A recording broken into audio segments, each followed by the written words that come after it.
Sweet. I'll refresh.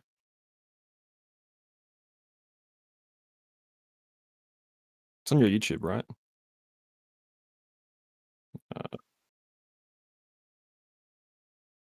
Mm-hmm.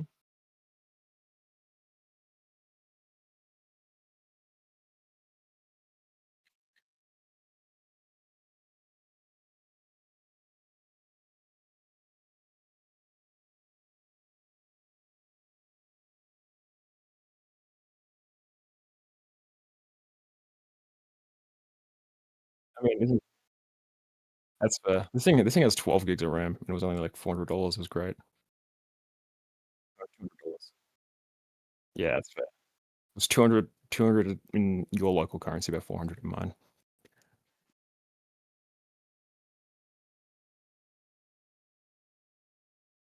I'm trying so hard not to make a your mum joke because of professionalism, but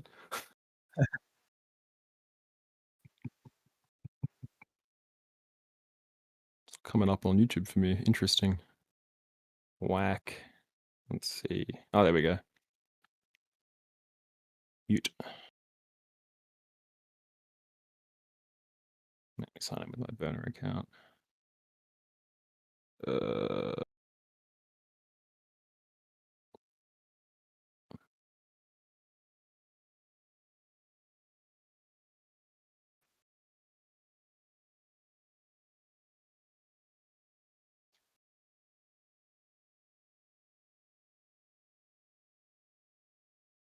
Mhm.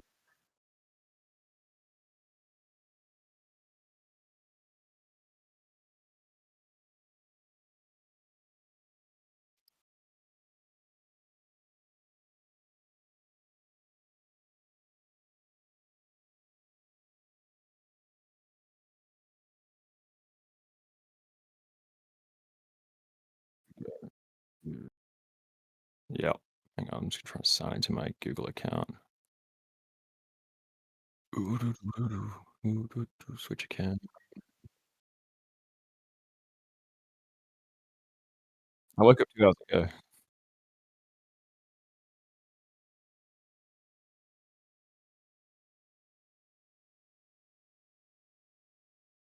Amazing.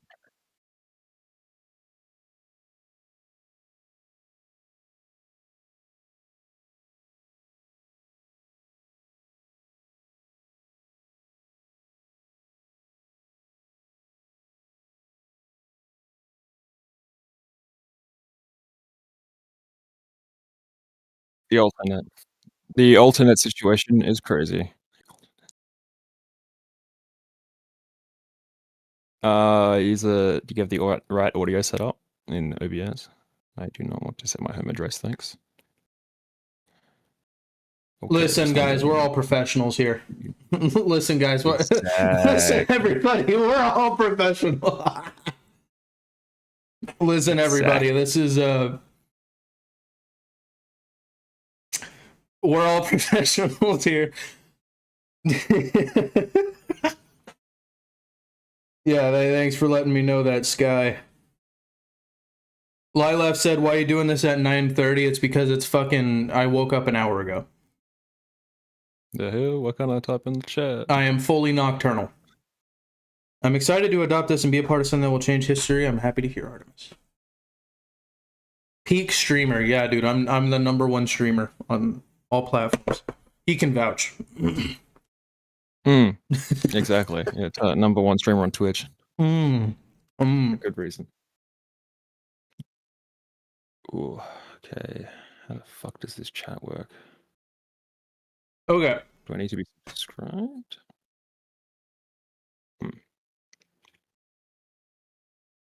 I got finally some big news for you guys. So, hello, bruh. Hello, bruh. Bruh. Okay, so here's how this is gonna work for any of you guys who don't get it. So, I'm making a video. I'm gonna be making a video updating everyone on Alternet and all the news about it and everything. But and part of the one portion of the video is going to be where I actually we'll get to him in a second. You man, fuck you. I'm But so it's gonna be I'm gonna make the video, but then part of the video is I'm actually gonna bring him on, and you know, we're gonna chat and stuff. And then I thought, well, why don't we do it live?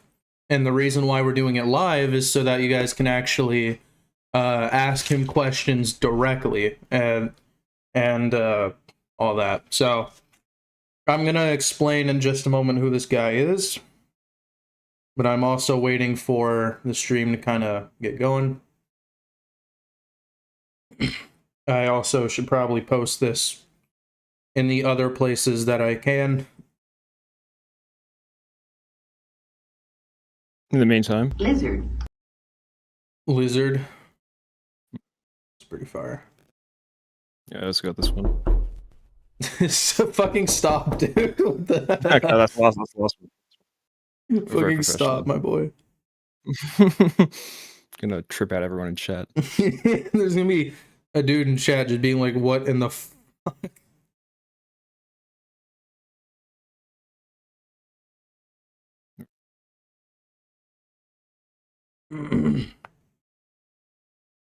A warning would be nice. Yes, I did give a. Do you have the stream pulled up where you can read the chat? Yeah, I got the chat up, popped Okay. out next to me. So I can see your camera, and then I can see chat next to it.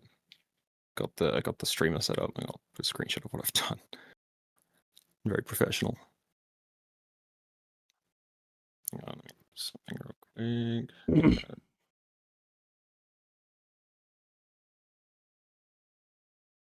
Betanet was such a badass name. Well, you're definitely in the minority there then, because most people thought it sucked ass. Most people thought it was not a good name. I will say, I do like the name Alternet a lot more.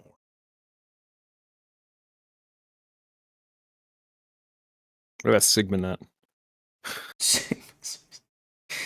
I've been asked that so many times. SigmaNet, AlphaNet,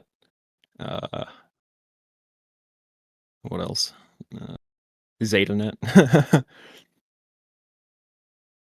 A warning for this would have been nice, like a week to prepare, not too hard, but let's see how it goes. Well, look, to be fair though, listen, me and scheduling don't get along too well. So I have a whiteboard and I don't use it, so you know, greatest organizer. Dude, you have a whiteboard? Your IQ just rose. You're like your perceived IQ just rose by like fucking 40. Notes on that thing from 6 months ago that I haven't erased. You're about to leak some like top secrets. Yeah, not really. Wow, more just like that was a mouthful of mushrooms. It's like you can start seeing like guinea pigs in the carpet soon. I just bit into a cluster.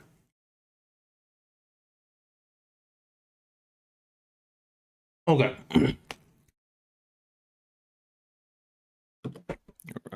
It's like an alternate internet. Ha ha ha ha, says Stacy Painter. Yes, almost like that is. Why are you so... Oh, yeah. Okay.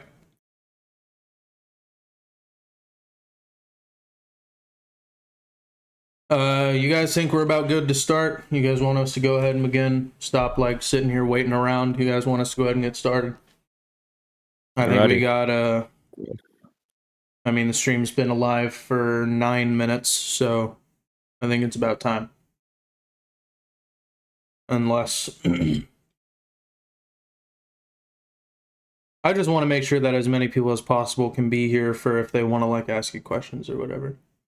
Or I suppose, okay, also though, I suppose we could just like set it up where they could ask you questions, you know. You know, actually, you know what we could probably do?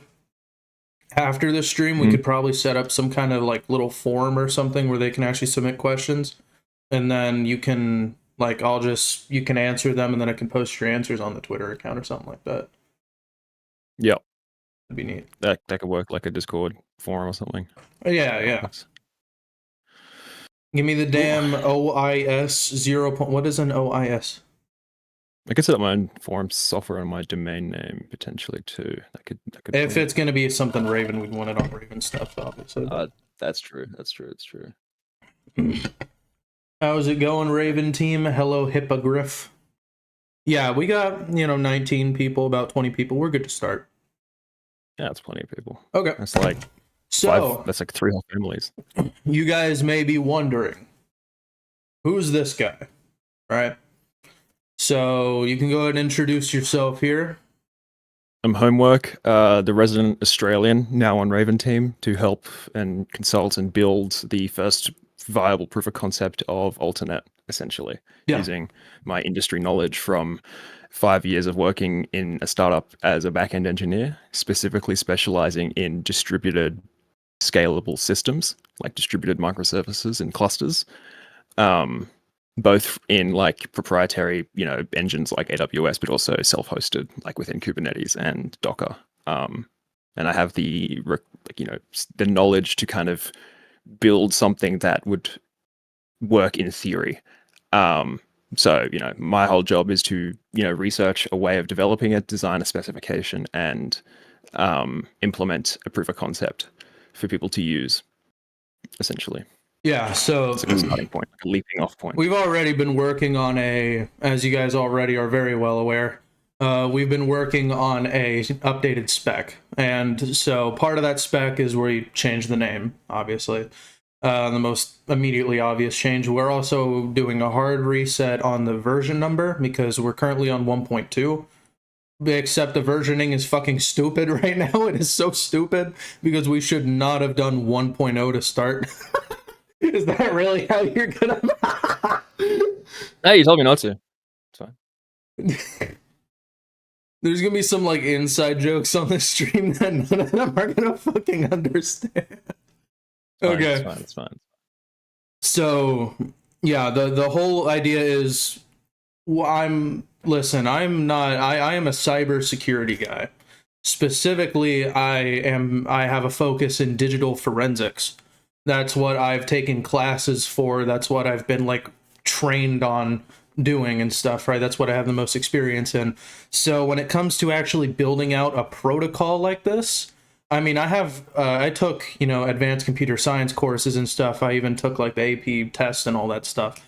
But as far as actually like trying to build out a whole spec like that, and then even actually like making an implementation of that spec, a lot of people were wondering why we didn't make an implementation to start off with, and and why do you want us to do it, right? It's like, why didn't you guys just do it? Well, it's because I don't fucking, like, I'll be honest with you guys, I'm not exactly the most experienced guy here. I'm 17 fucking years old, right? So when it comes to that, like, we obviously need someone more experienced, someone who actually has like years in this kind of thing professionally, who knows networking at that kind of level.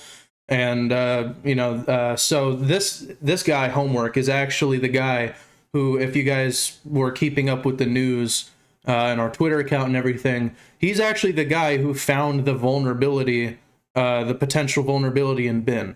So he actually took a look at bin, actually inspected the code, and then the client-side code, and then realized that it wasn't actually why am I explaining it? You explain it. You actually explain Essentially, they weren't verifying for additional authenticated data, where you check to see if the metadata and other fields are like intact when sending and receiving information from the server.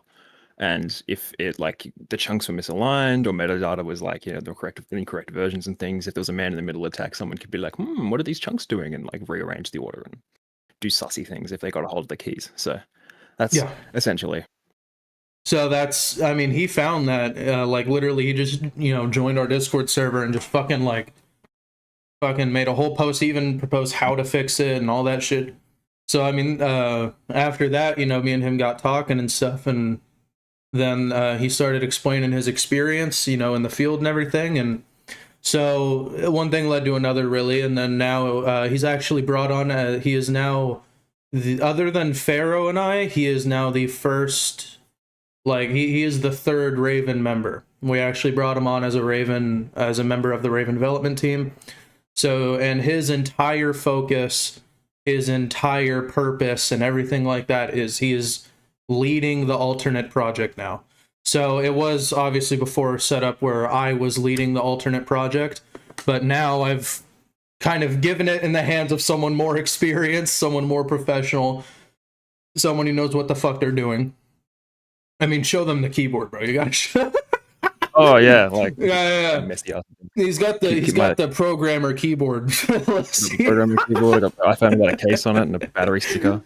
I got the trackball for wrist issues, and then I got the remarkable tablet. I got the MacBook on a stand. I got the drone on my speaker.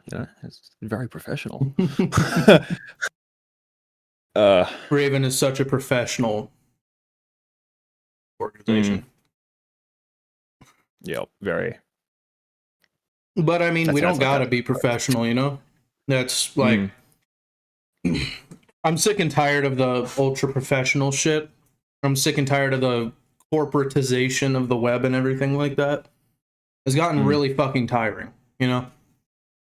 So, it's nice to actually be able to just like be more human for a change, right? Exactly. When you have no HR department, what can go wrong? But I also got the Leap Motion controller that I bought fucking ages ago for hand tracking. Well, part of the reason why we did this change is obviously because I am not a professional and I am not like some kind of genius expert as some people were. Like, I remember reading some comments and people were like, you're an absolute genius and stuff. I conceptualized a protocol. I came up, the very first spec of Betanet was literally more, it wasn't even necessarily a spec, more so just like an outline of a protocol and like kind of just a potential idea, but it had a lot of vagueness to it, missing aspects and stuff because it was still supposed to be fleshed out. And then 1.2 rolls around and it's a lot more fleshed out, but there's still a lot of problems with it. And I mean, some that if you even go look on the GitHub, you can see people like discussing the PR and everything, and you can see people mentioning some of these issues and stuff, and there's still quite a bit of flaws with it. And it's also, we imagine we just burst in through your door, like start spatting out crazy technical terms and all the shit, then just leave and no elaboration at all. That is the spec right now. There is no like simplified just explanation of here's what we're doing, here's why we're doing it, here's how we're doing it, and here's how it ties into everything else. And like we have examples, a proof of concept implementation. We don't even have that or anything. So and that's not something listen, an important part of running anything like Raven or whatever is to know your limits. And I know my limits, and I know that I am not fucking smart enough to build out my own proof of concept, like actual code for Alternet like that. Which is why, and obviously the Alternet project when it started out could have been better. could have been ran better as far as that goes, because even like the bounties came too early. I just wanted to make use of the money that was fundraised for us. I didn't want it to go to waste, right? You'll see all the drama on the GitHub issues tab. I God, the drama, man. Even the drama too, but it's understandable because the launch of Betanet wasn't fantastic, and it's because obviously we did a debloater, the Talon debloater, which was our first major project, blew up, all that stuff, right? That's like here. a brand new spec to replace the web is like over here. and right, and this is already difficult. So and I didn't run it amazingly. It wasn't an amazing start, but thankfully we're early enough in the project where we can course correct. So that's what I'm trying to do. I want this project to succeed. I want it I want to do right by you guys, everyone who fundraised the money. Zan, who donated 500 to contribute to the bounties. Dude just kind of DM'd me and was like, "Hey, bro, $500. Here you go." Zan's fucking. That is some Giga Chad shit right there. But can he pay my rent? But my whole point though is that I want this project to succeed. I've seen some people. Obviously, there were a lot of people who said shit like, "Well, maybe maybe is Betanet a scam? Is it anything like that? I don't even blame the people who thought that because like I poorly explained it in the first video. You know that first you saw it, right? The first video that was only like 3 minutes long or whatever. I didn't really elaborate. And also the spec was 1.0 when it should have been like 0.0.1 and all this shit, right? Like I really didn't clarify. So, and then the whole crypto shit happened where like people fundraise the money, which is really fucking cool. But obviously with I mentioned in that video like the whole voucher system and everything that we were experimenting with, and people were like, they heard that and they were like, wait, what? Understandably, because I didn't explain it. And then the crypto stuff, and it snowball effect, you know. So I don't even fully blame them, but we're correcting it now, and he is an important part of that. So because we need people who know what the fuck they're talking about, who know what they're doing. We need people who have experience. We need people who are qualified to do this kind of thing, to actually come in and actually do this shit, right? It would be stupid of me to like try to stick to my pride and be like, you know, no, I can do it, and then it just, you know, keep fucking it up, right? I'm still going to be working on the Alternet project a ton. I've already devoted, I know I'm pretty quiet about it, but literally my life for the past like maybe 2 straight months has been like 80% Alternet and then like 20% of everything else. I have been actually pouring so much time into this project, and I'm still going to be doing that. But now it's at least going to be with someone who's, you know, knows what the fuck they're talking about. I'm done yapping here. I want you to do some yapping. Why don't you just chit chat for a little bit? I want you to talk to the audience for a minute. I mean, like my experience with work has mostly been, you know, migrating from like, you know, traditional single server based design, like monolith architecture, into distributed microservices. And the way we did that was because we were already within AWS for work. And that was simply because at the time they offered us like $100,000 worth in free credits. And we were like, yeah, that'll give us a couple of months of development and testing in case a server, you know, crashes and restarts on repeat, which has happened a couple of times. Like you push code to production and the server has a crash because of an unresolved issue, specifically with that environment, like a key or a token didn't get fetched properly, and then you get like a null reference, and it's just like, you know, internet boot loop cycle. So you have a health check that checks to see if the container's running. If the container isn't running, it restarts the container. And everyone went to bed. It's a Friday. So why you don't deploy on a Friday? You Everyone deployed went to on bed. a We woke up on Friday, Saturday, no. and we woke up, and there was a $10,000 bill for this fucking server because it restarted on itself just endlessly all That's night. And that's microservices AWS for for you. you. That's just AWS. If That's just, you yeah, don't that's do it just fucking. if you don't set up your environment correctly, it's going to cost you a fuckload of money. And that's why I think I've had some discussions with people in the Raven Discord server specifically about that. And I think at one time I was like, at the train station waiting to get picked up, and it was like 2 degrees outside. My fingers were like frozen. So I'm like typing in pain, like, oh, I can't fucking type. Trying to like keep up with the conversation. But essentially, one of the big things that we like decisions we made from the start was to keep everything event driven. So for example, instead of it being, you know, a server that is authoritative and in control of everything, obviously the backend is still authoritative. An event comes in through like gateway or another server that we have running that's just like purely a listener. And then it goes into Lambda, which is like their serverless solution, essentially just like functions in the backend. It's a Rust engine that hosts containers. It's very similar to Kubernetes, where you just have like a microservice that reacts to data essentially, and then it gets sent to Amazon Event Bridge, which is like a queue, but it's parallel. So instead of being one message in, one message out, it's you can just fucking throw data at it and it just doesn't care. It's awesome. And what we do then is then you have specific buses for each event type, so you can like organize things, and you write a rule that says if data with this like pattern matching comes in, like you can like the event name, make sure it's capitalized, decapitalized, you can do all the data like validation at that step with like a JSON spec. It's a bit fucked, but and then You you are target throwing all what the buzzwords out right now. you then target what you send it to another Lambda function, which is like just another function essentially. You really got to that sound like a professional here. You got to really sell the audience. Yeah, no, I'm just talking about my pain.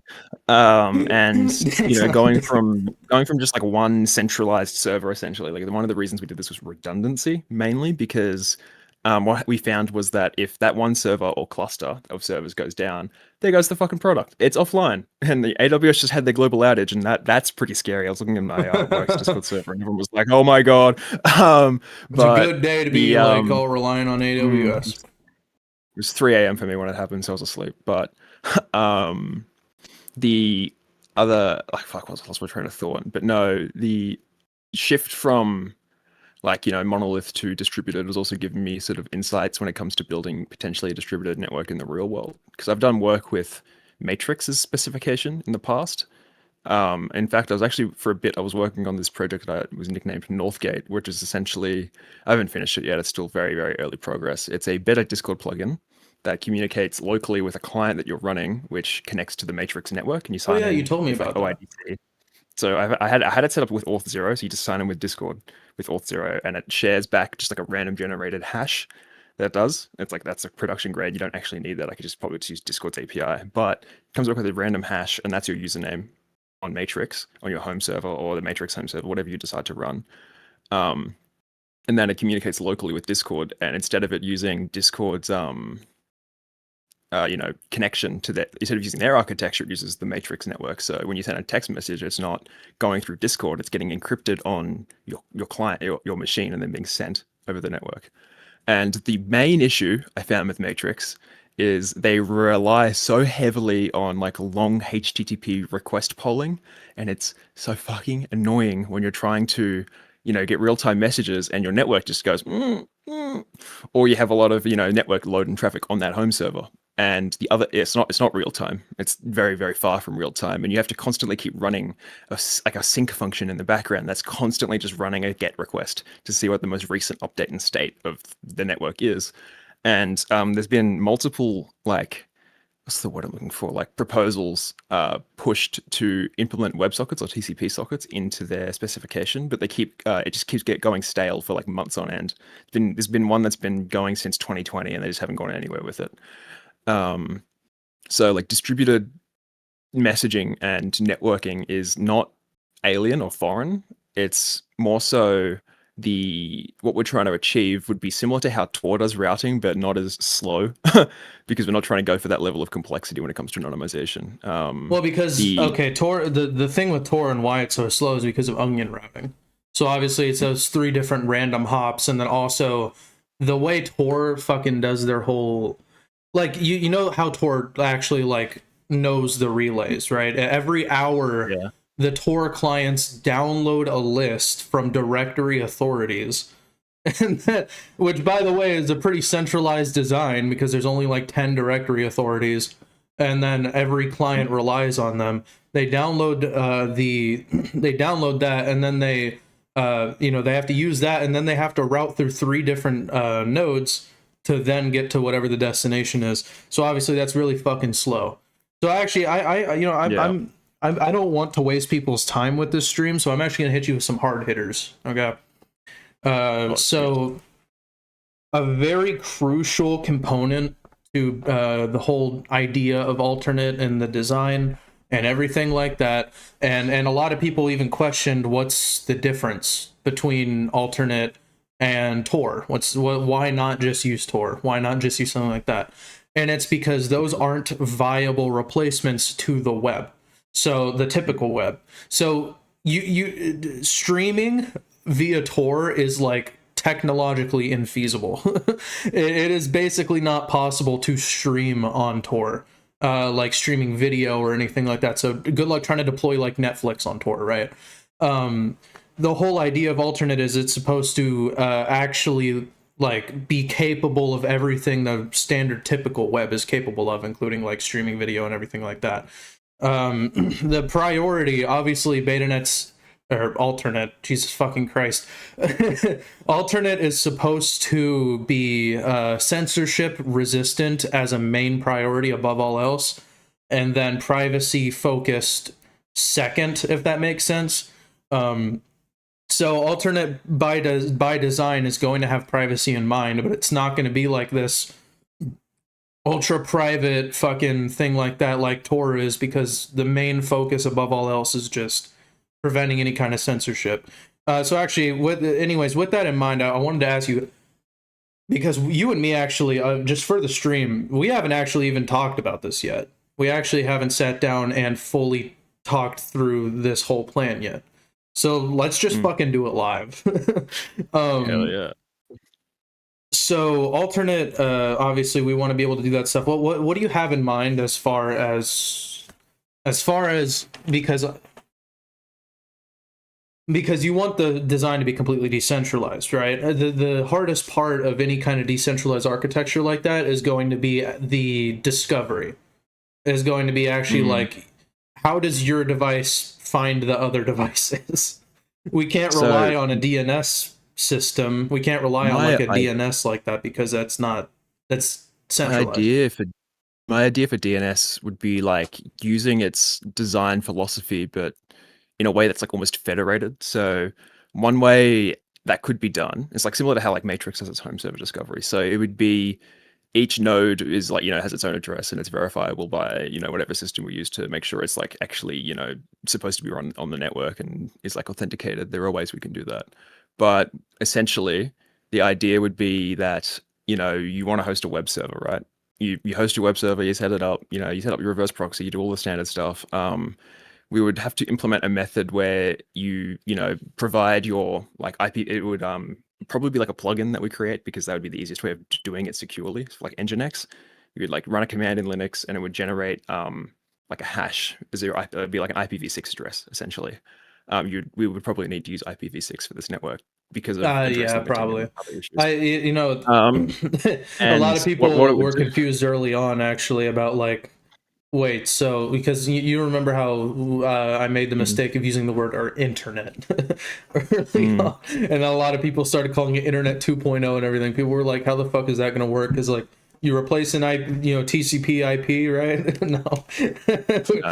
So we would use IPv6 because of address limitations with IPv4, and we don't really want to run into the issues that CGNet uses, where you have like an address the only space. problem with IPv6 though is IPv6 is a fucking catastrophe. Even my fucking networking teacher was telling me when he was like talking in the class, he was like, guys, IPv6 fucking sucks. So yeah, it is implemented like dog shit, and it's not even implemented everywhere. So I am kind of worried about that. A little worried about that. Yeah, that's understandable. My only reasoning for that is because I've looked at projects like CJDNS and Jagersdrill, and they both use IPv6 for a very, very good reason. And that's mostly for how their like node discovery works. You don't have to download a list of all the nodes to connect to them. Instead, it's like they're cryptographically assigned to each other, based on how close they are geographically, and like you don't have to know where they are or who they are. You just have their like. Well, it's like okay, because that's another thing with Tor. It's like with Tor, you need to download a list that knows where all the fucking relays are and shit. That's not how the regular web works, right? Like you actually just send out a request. I have an IP address and it's over there. Yeah, and then it discovers where that is, and then I feel like that'd be a lot better for a lot of reasons. But it's that's just your ISP doing that. So I think the most difficult part though of this whole kind of thing is going to be probably, because think about it, as far as the regular web goes, it's like, how the fuck are we going to deal with as far as wow, I am just babbling. I am just fucking my train of thought. Someone mentioned the finals hat in the comments, and I'm like, yes, of course. The finals mentioned. Oh yeah, the hat. Hang on, I have something else. Here it is. Hey, but we'll do that. Okay, because actually, I want to know your thoughts. How familiar are you with refraction networking? Not too familiar. I just kind of like understand like the implementation of mesh networks, if that makes sense. Okay, like, well maybe I shouldn't, because maybe I shouldn't like start grilling you on questions about it too hard that if you don't really know it. But I will just say, like, I am curious. I guess you're just gonna have to get back to me on that. But I told you already. You've seen it already, I'm sure. Like, we've actually been experimenting with the concept of possibly using refraction networking or Alternet. But I actually there's some caveats though to it, and God, this is where your expertise the hardest parts is going to be discovery. And then okay, okay, my train of thought came back to me. My fellas, we recovered. This is why I don't do shit live. This is why I don't do shit live, fellas. Okay. So the hardest part is going to be like how easy it is to switch from Alternet to from the regular web, right? Because people are either going to have to like completely redesign their whole fucking shit and like redo their entire networking and stack and everything like that, right? So we've actually been really trying hard to figure out a way to actually make it so that all of these same HTTP like requests that you can make, like get and post and all that shit, right? We've been actually trying to get it where, like, imagine how great it would be if you could just use your HTTP server that you're already using, like Apache or whatever the fuck, and all you had to do was just like install like some kind of extension to your web server or something like that, right? And then you're like alternate compatible. Maybe you have to configure it a little bit and then you're good, right? Let me fucking fix my camera. It's like going blurry. There we go. How do you think we could go about that? Because I would really want it so that like I don't have to completely fucking, if I want to get the Raven website hosted on the Alternet network, I don't want to have to completely rewrite all the shit or whatever the fuck, right? I want to be able to just kind of. My method would be we implement, and there's two ways to do this, right? So my first way would just to be create like a reverse proxy compatibility plugin. So Caddy, Nginx, etc., or Yeah, just yeah. like use the current system that they use, where you open a port and like then you secure like you have a certificate system between Would you like the make node just network. So would you make just you kind of like sign a to its particular translation network. layer, sort of like it takes the requests and of like HTTP GET and like posts and all that, and then it would like translate those into alternate compatible, or So do we mimic technically, them, or do we mimic them exactly? Because then the problem is that's actually if the interesting. Yeah. HTTP spec changes, we have to change with it. Yeah, no, so maybe, There's yeah, a like risk a there. compatibility layer on the server, like just like an application you install. And it's just like you run a command and it takes in whatever requests you have, or you have to like provide a configuration file. That would probably be the best way to do it. So you map out what all your requests are on your server, and then it will take that as a spec and pass it into the application, which then converts it to Alternet protocol. And then we either use like a WireGuard tunnel, which is probably the best option for privacy and security for two main reasons. You just open up an ephemeral port in your router, so that's in a specific port range, or on your like firewall.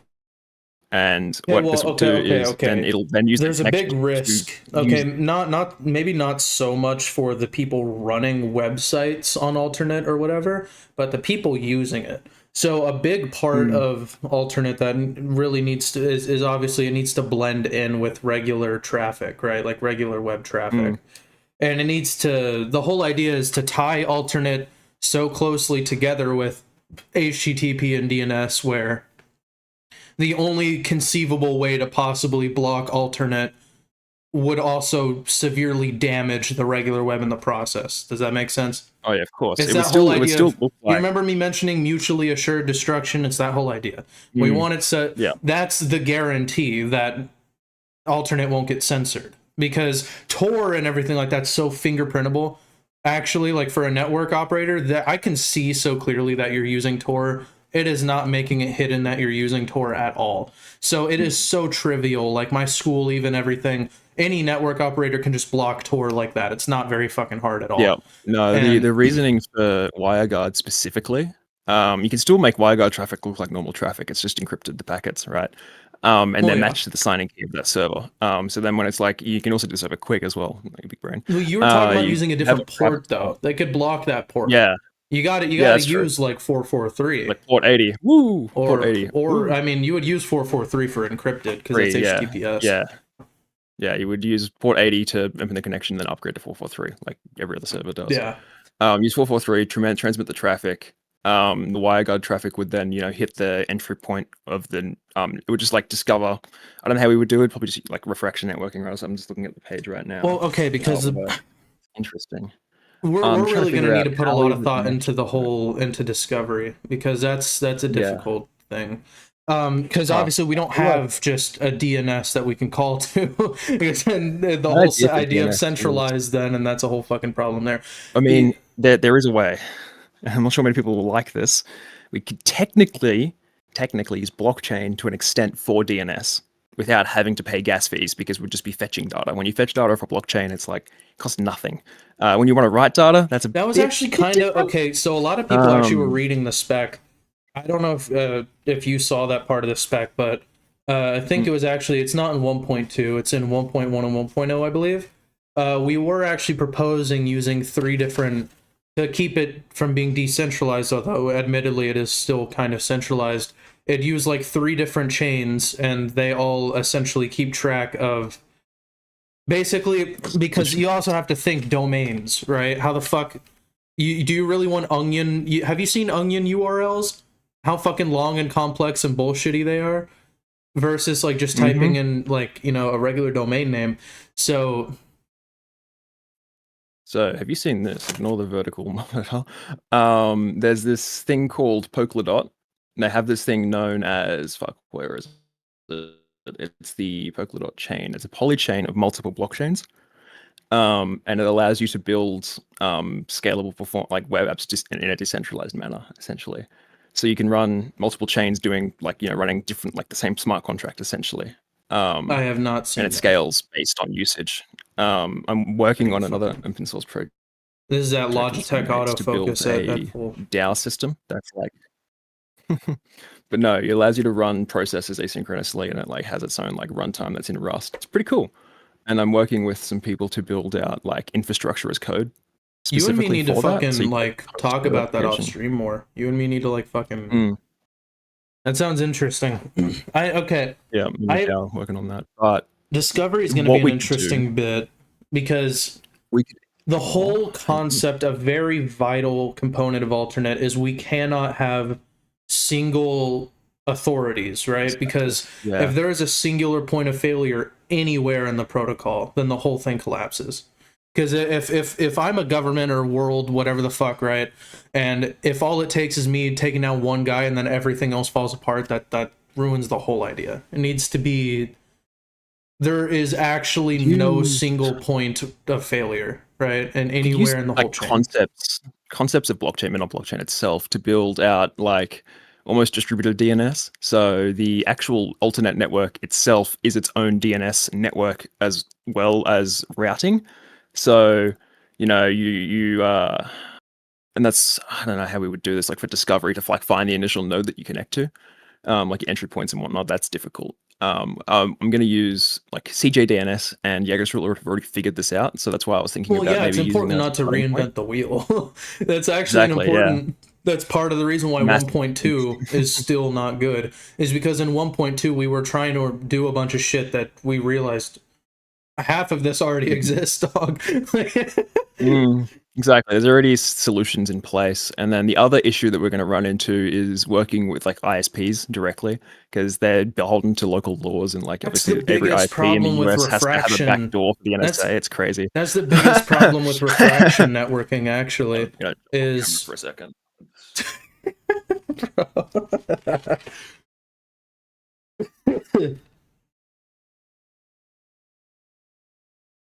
You didn't say that. it's Yeah, you didn't say that. You didn't say that. It didn't exist. It didn't happen. bro, you It never happened. the fucking the biggest problem with refraction networking though must have been the wind, right? Is that it actually relies on like universities and ISPs and like big places like that to host decoys that actually funnel all the traffic through it. So the biggest problem there is, and another important part of the ideas behind Alternet is that you can't run the web on altruism. You can't run the web Mm. on the kindness of strangers, right? That's what Tor tries to do. And Tor has been actually really successful, way more successful than I would have ever predicted, and actually just being like, please run this, pretty please volunteers. Like, but if you're gonna try to actually do like a full on like replacement for the web kind of thing like that, you can't just run it off of like people just being kind. You know what I mean? Yeah, need some way to compensate them. Yeah. So yeah, exactly. That's economic self-sustainability is also a really important factor, and that's kind of a risk with refraction networking is the ISPs and universities and shit would have to be running it just because they're nice. Like what's the benefit for them, you know? And we could just be like, oh, we'll just give them money, but then it's like, oh, so you're gonna have a central entity pay. Wow. You know, I mean, and that's where the whole like kind of voucher whole idea and shit and stuff was being explored, but then there's a lot of like problems there and everything. Because also another thing, we don't want to be a crypto project. We don't want to be just like a. There's a problem with like crypto and like, you know, as a system. I don't want to fucking be like a crypto. You need to pay gas fees. No, see, I know how crypto works, but I'm not a crypto bro. I've done a lot of work with smart contracts and things. I don't even really know too much about how crypto works. Like I understand it fundamentally as a concept, but the super technicals and everything, I don't understand it. It's a cryptographically signed decentralized transaction network, essentially. Well, yes, and people, I know. Like they saw that the idea of blockchain, and they went entirely financial. That's all they did with it. You do so much more. It's Listen, insane. I have no problem with blockchain. Blockchain tech is really fucking cool. Blockchain tech is really fucking cool, but a lot of people think it can only really be used for finance or something like that. It really can be used for a lot more. Like identity management and ID verification. Like I have a whole system for that planned out. But blockchain for DNS is an interesting concept, but doesn't that introduce centralization risk? No, because by design, a blockchain network is just a series of nodes in a network all doing things and verifying that data. So what but then we're building, nodes. Yeah, true. Well, it depends on who runs the node, and then if you run a node, you get paid. So yeah, well, that was about to be my next question. I was gonna say, why would I run a node? Funny. So what we're building in like this like DAO that I'm forming with a bunch of European friends, Rust engineers are all cracked. Essentially, what we're building on this new chain called GEM, the Joint Accumulation Machine, which is like new system architecture for blockchain, and what it's allowing us to do, because they've just released the Rust API, so we're looking at how like their like code works. Essentially, it's like AWS Lambda functions on chain. So you deploy your application and it's decentralized across the whole network. And when someone's interacting with it, we're trying to build out essentially like the drivers and architecture to allow people to just build regular applications on top of it.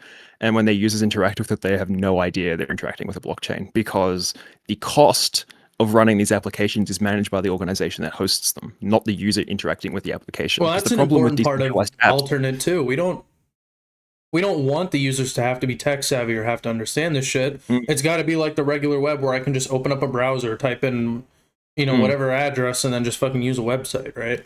So the thing that we've figured out with this too is with the GEM system, and because we're building a DAO, which is a decentralized autonomous organization, essentially, like you provide it funds, people do bounties, they get automatically paid, it does all the management's all autonomous. And to quote one of the engineers on the team that's been in crypto for like 15 years, like ever since the beginning, basically, he said that we don't need lawyers when we can write the law in code. And I'm like, okay, cool. But it's an inside joke. That's not actually true. But no, so the cool thing here is once we've got that architecture built out, I could probably use it to build out a distributed DNS-like system. So, like first proof of concept, right? And that could be like not for obviously for proof of concept will most likely just be the mesh networking and node communication. Actual DNS discoverability is like I have a couple of ideas on how we can approach it. One is like running like something like similar to DNS masquerading on each network, each node. So you release a DNS name into Alternet, and it's like, protocol header. Well, because we need to do it cryptographically, where like someone can't just spoof as a domain or some shit. Yeah, right? like that would be certificate based. So we would do that, like all certificates are cryptographic, right? Like, how SSL works. You got your private key, your public key. You verify when it goes to the client's like, oh yeah, this is legit. We saw the signing authority, but the signing authority would be Alternet itself. And it would have to match the signature of the network or the node that released it. And then each node would have to then verify each other based on. And we're not going to fucking, fuck TLDs, bro. we ain't doing TLDs. So actually, for That's like fair. a Betanet address, it would be like bn:// and it would just be like Raven Dev Team. There wouldn't be like a .org. Mm, It would just be like yeah. a So yeah, yeah. The because only even I issue I actually had don't with that, understand what the point of the whole .onion bit is in Tor. Why do they do that? to look cool, but also I think it's just like to verify that it came from the Onion network mostly. Well, Because you still have wouldn't the BN kind of like signify that? yeah, Because or AN alternate, yeah. that's a part I've BN, never AN. understood about Tor is because it's HTTP at the start, which signifies that it's using the Yeah. Well, HTTP protocol, but then the .onion signifies it's using Tor. Signify it the mm, way it's supposed to be mm, signified. You know what I mean by using like yeah, because you that's get what fair. I'm talking Cool. about? No, I get what you're talking about. I think also Because like if you're doing one issue FTP, we're it's gonna run into FTP:// right? It's like the issue we're gonna run into with TLDs, like not necessarily like top level domains, that's like not an issue, but subdomains, oh that's gonna shit. be something we're gonna have to get down hard because of compatibility with I web just realized services, because something. people have Part their of the fucking risk. APIs and shit. No, no, no. I just realized something. Part of the risk of the lack of TLDs is that all the names get taken up. Mm, that too. Because if I have Unless apple.com, apple.net is still free, right? mm, You get what I'm saying? So unless like, we just make it so that the TLD is just like a random like a couple of numbers, like a discriminator or a part of a yeah, but hash. that's just really shitty to type. Yeah, true. Maybe we It could. could do TLDs, but then there's no authority behind them. Like the I mean, we could TLDs just are have kind of like just there to look cool more than that anything. could work. Yeah, it's just like an extra identifier that's assigned, like Just you. to help keep it so that there's still like options there or something. I don't know. Or the And then we can have like a lookup for TLDs to see if it's taken. So you can be like, oh, if but then how the alternate, fuck are we gonna you could have like AN/ like get the / whiteboard Raven out? dev dot fuck Get dot the fuck. whiteboard out. You have dot fuck at the end, but then if dot fuck's taken, you got to use dot bitch or whatever. I don't know. That's What very if professional, but people? no. I have a really fucking funny idea. What if people can make TLDs? That's what I mean, right? You can like propose. You can like they can A just use whatever they want, TLD right? has to be at least 2 to 3 characters. But then other than Yeah. that, people can just like make a TLD. hmm You know how fucking funny Um. that would be? Yeah, that's what I'm saying. Oh Like, god, they wait, you can know just do something whatever else they I want. just realized? What about like spam in the network and like malicious servers even and everything? That is just a byproduct of running something like this. Unfortunately, That's gonna be I was really on a meeting last night. how the fuck do On a you meeting last enforce night. against that when it's a fully decentralized network, right? So we had this discussion It's last made to night be specifically uncensorable. with How the this fuck did Rust team that we're building on Jam. We had this discussion with the business people that are in. We brought them to the project. yeah. To like talk to customers and get proper information and follow regulation mostly. But what we ran into was like he was like, how do we like as like a marketing and brand image avoid like people like trying to post abusive material, right? And we're like, essentially what we're doing is providing the infrastructure to run stuff. We don't enforce what you can and can't do because the whole point is to be censorship resistant to an extent. So we Um, leave it in the hands of the what people. we can do though, yeah, you leave it in the hands of the people that are managing and running these services, but we can also, what we're doing is because it's on crypto and it's cryptographically based, to interact with the network, you still technically need a wallet, right? But the wallet isn't to spend money, it's your identity, like your signing client. So when you interact with that network, you still like leave a trace, right? You can't avoid that. That's Yeah. just always going to be there. It's like your key has shown up here, here, here, and It here, can and be here, an and all these anonymous transactions identifier, and but there yeah, has to be it's an there is still logs of this behavior taking place. So if something abusive happens and you're an idiot and have bad OPSEC and you expose your identity through like a message, like you say, "Oh, my name is this," and it's tied to your key, you're fucked. That's your problem, not our problem. That's just bad OPSEC, and that's most what happens in like even in the most like secure and decentralized and anti-censorship resistant networks. People are going to be fucking stupid and release their information because they're stupid, and that's their problem. If they're smart, they can avoid that. They can just have their hash and then a random fucking username, and it's fine. And because there are still methods you can trace through the network, when you got SolScan, for example, you can see every transaction and where it all happened. Um, coin tumblers, they obviously mix it up a little bit because they like switch out addresses and things anonymously, but it's not necessarily an issue to really like when it comes to curbing abuse. The unfortunate reality with building censorship and decentralized networks is abuse is always going to happen. Well, It's up to the because users of that privacy network and to freedom is a tool, and and it has consequences. this is always the analogy that I use. It's that if I give you a hammer, you could either bash someone's fucking skull in with it and commit a murder, or you can like build something with it. It's up to the person wielding the tool to decide. Like a hammer's just a fucking hammer. That's just a tool. It's just sitting on the table, right? It takes someone to pick it up and then decide what to do with it. But it gives you the power to do either of those things. That's just and when it comes to freedom of speech, even and everything like that, freedom of speech means freedom of speech. Like you're gonna hear shit you don't like because they're free to say it. Why the? I'm standing up. 1 second. I'm standing up. I'm standing up. I just see you fucking like Oh, slowly. there we go. Oh, now you're really in a like executive meeting right no, now. it's going down again. Fuck, hang on. Why was it doing that? Ooh, You got the fucking like standy desk or whatever the hell, man. Yeah, the IKEA standing desk. It's awesome. I can stretch my legs. Oh, the problem is I'm like 6'4", so my mic doesn't quite reach. Dude, this is how they know you're legit. You got the standing. Yeah, I just fucking adjust my monitor so it's eye level. There we go. Ugh. But anyways, my whole point was that, you know, that's the cost of freedom. Yes. At the end of the day. And yeah, exactly. There's going to be people that do bad shit, but that's just human nature, right? We're all capable of terrible things, and that's the nature. That's free will. I would rather live in a world where I can be free and there's bad things than a world where there's technically no bad things, but I have no freedom. Yeah, but also you can, because we're providing infrastructure, we can still like we're just providing like the whole.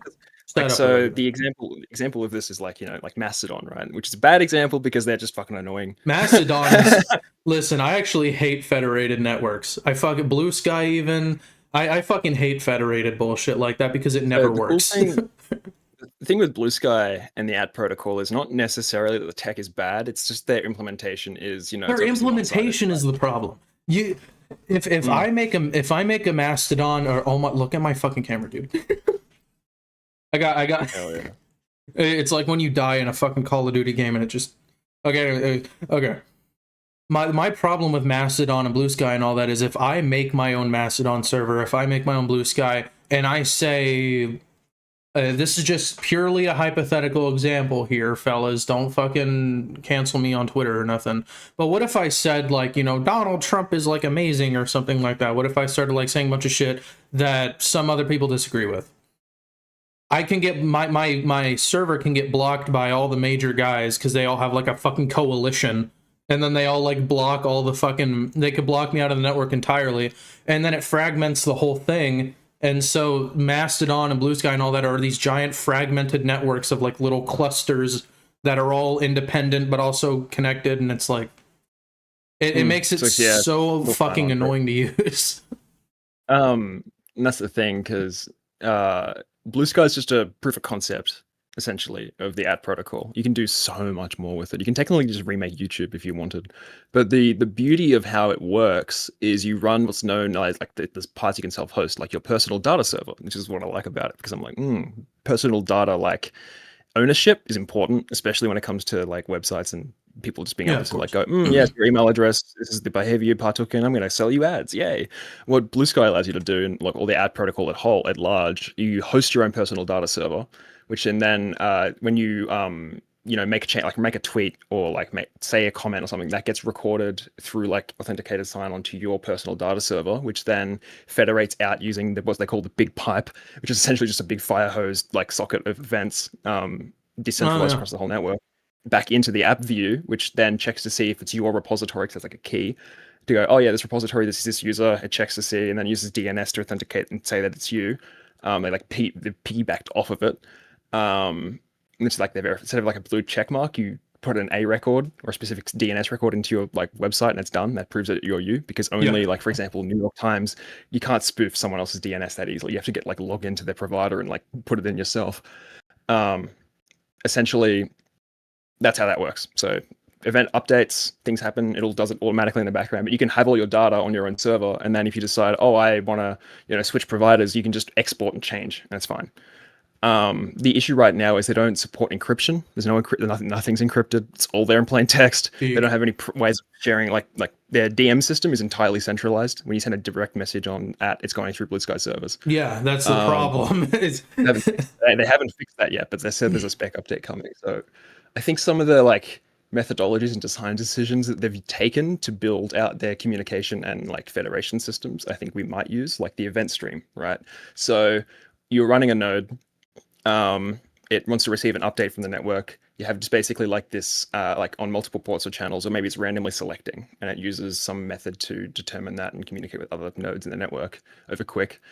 Like here's an update I got. Here's some data that I received. You know, send it over, like an update to the spec or an update to the network, or it could even be like DNS, right? Like I was thinking about like distributed DNS. I hate to interrupt you, but I just want to make something clear. I hate the idea of a network where my device is communicating with a bunch of other devices on the network and all that kind of shit like that.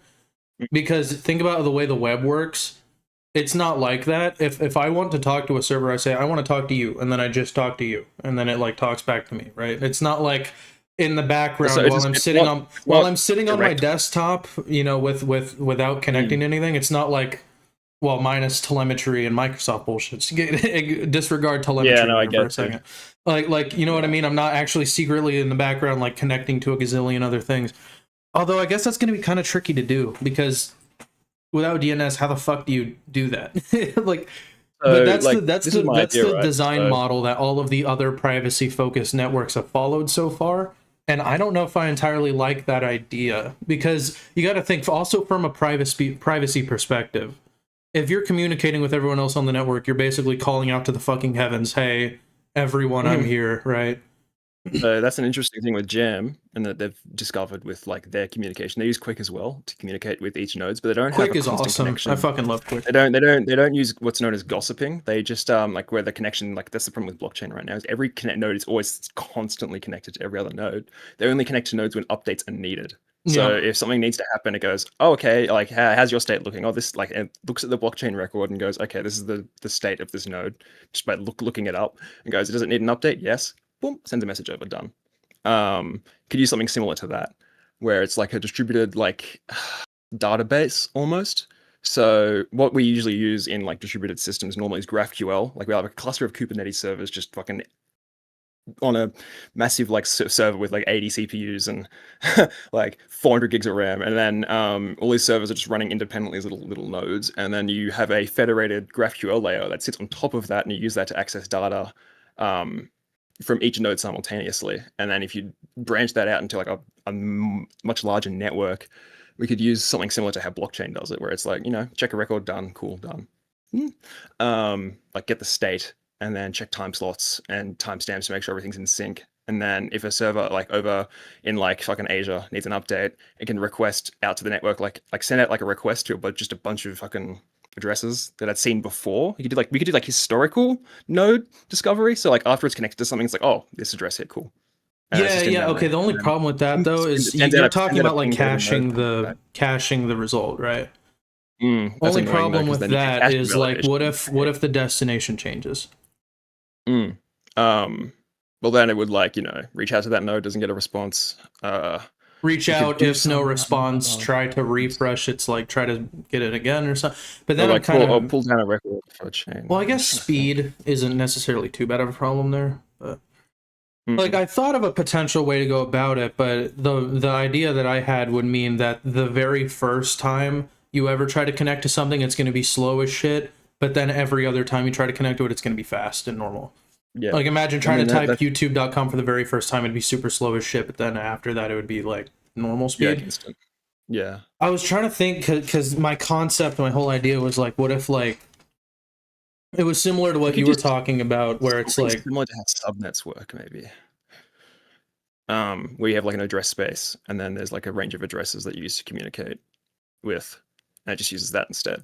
So rather than you knowing the destination, like CGNAT, for example, that's a really good example of like how this works. It's like your phone, when you connect to a cellular network, it has an IP address, but it's not really an IP address. It's like it uses your IEMI, which I hate. Like you're like, oh, this device, we fucking know who it is, constantly. But it has like an address space with a specific subnet, and then it leases those addresses before you connect, and then you connect, and it's like, okay, this is your address while you connect to this tower. That's interesting. Okay, but then the only problem is, what about the limits to that?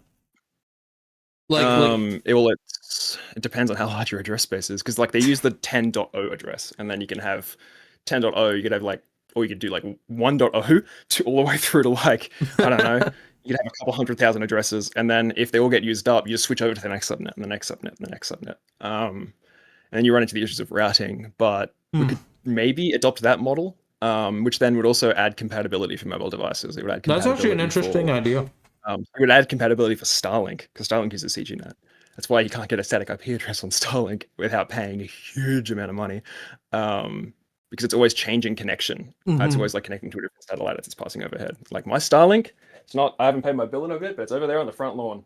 Oh, you actually have it, dude.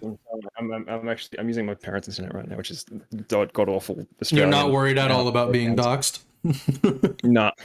My IP address is always changing. I also got a Pi hole connected, and that's just filtering out all my telemetry. No, I'm talking about you fucking showed a picture of your outside your window. Oh, no. I'm in the middle of fucking nowhere right now. Good luck finding where I live. You need that geoguessr well, you're using Starlink. I think yeah. put that together. But, yeah. It's not connected right now. Oh, yeah, I didn't mention this. So, you guys may be wondering what's in it for him, right? So, we share similar ideals about privacy and freedom and everything like that, but also the USDC, the Solana that was raised, again, the whole bags.fm fund raised money and stuff like that, the crypto community, a bunch of people in the crypto community raised those funds for the Betanet project. You can actually prove it. We can actually probably give them like the whole.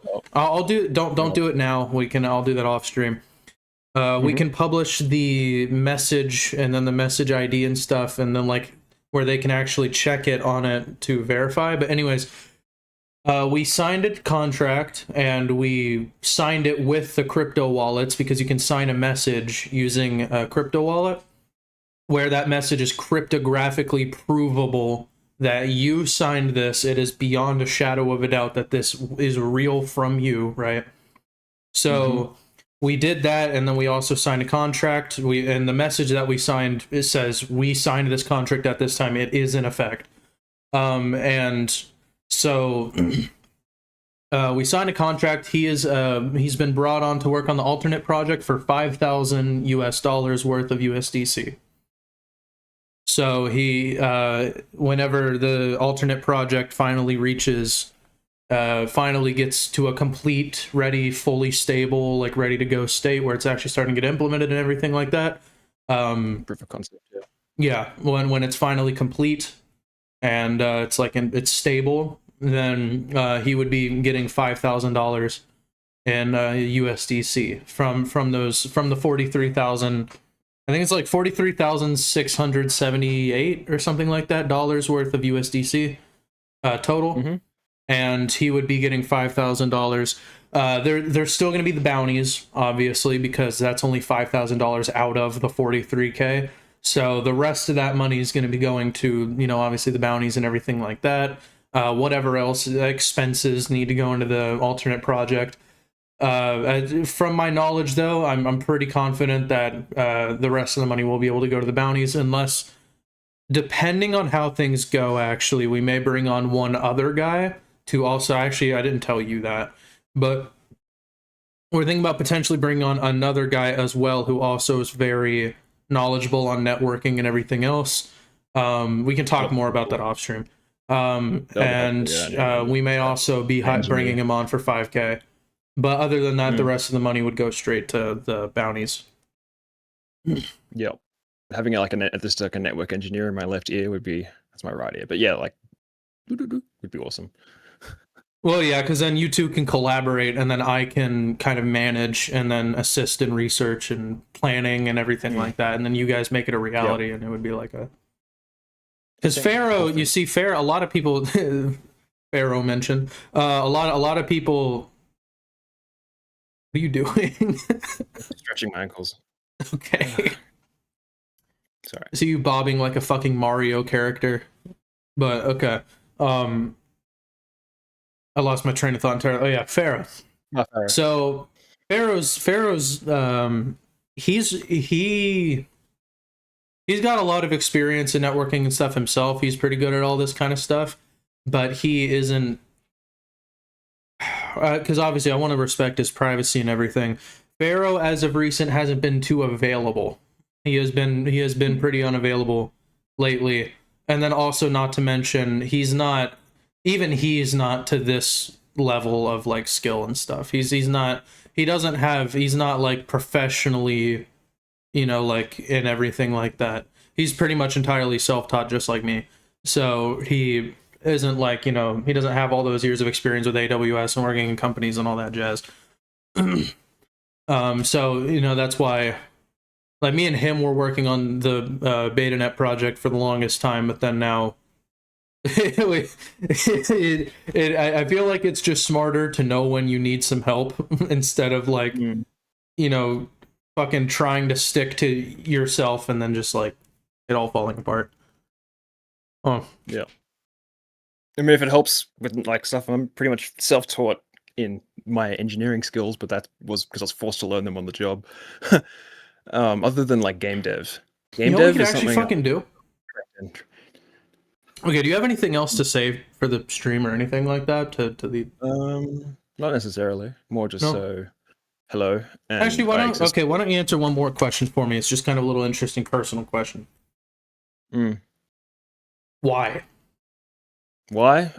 Because privacy, like what's your values on privacy and freedom and everything like that? Like, obviously minus money. Why the fuck? Why do this? So working for a social media company for 5 years has opened my eyes to how much they know about you. Like the sheer fucking volume of data that these companies just suck out of you, and then they're like, oh yes, we now have this like leverage point because we know exactly who you are, all your behaviors and everything, and we can then use that to our advantage to generate profit at the expense of you. And I'm like, I fucking hate that. I just fucking hate it. And I would rather build tech that actually helps people, which is why I just recently applied for a job at a company that does telehealth provisioning. And they help with like speeding up healthcare times and whatnot, and that's like back-end stuff. And it actually helps make a difference in people's lives rather than, writing a massive system that's designed to collect your data to give analytics to content creators, and then it predatorily, because what I was building is kind of fucked when you think about it. What it was supposed to do, and I've stopped building it because I'm just like, I'm so burnt out, I can't work on this anymore. What it would do is you would connect your Discord account to our platform, you'd connect your Twitch account, you'd connect your Shopify, Spotify, and it would, in the background, it would just be siphoning back your data and figuring out all your patterns. And then if you listen to this specific artist and then, went and watched their YouTube video, and then you went and looked at their stream and talked in their Discord server, you would get points in our app. You can then use those points to buy rewards using the money that we got from that partnership. So it's like directly reinforcing your parasocial behavior for rewards, while we give all that data to the creators to be like, here's your analytics and here ways you can prove in growth. And I was just like, ugh. So yeah, that's pretty fucking scummy. That's a lot like the Microsoft points. I have friends who unironically use Bing because they're like, but my points. Yeah, but that's essentially, we're building a loyalty program for the web, and the multiplayer part on top of that, which I won't get too much into because I don't really want to leak my employment. David essentially Lee what said, it would do is, we don't want the internet becoming the great firewall of China.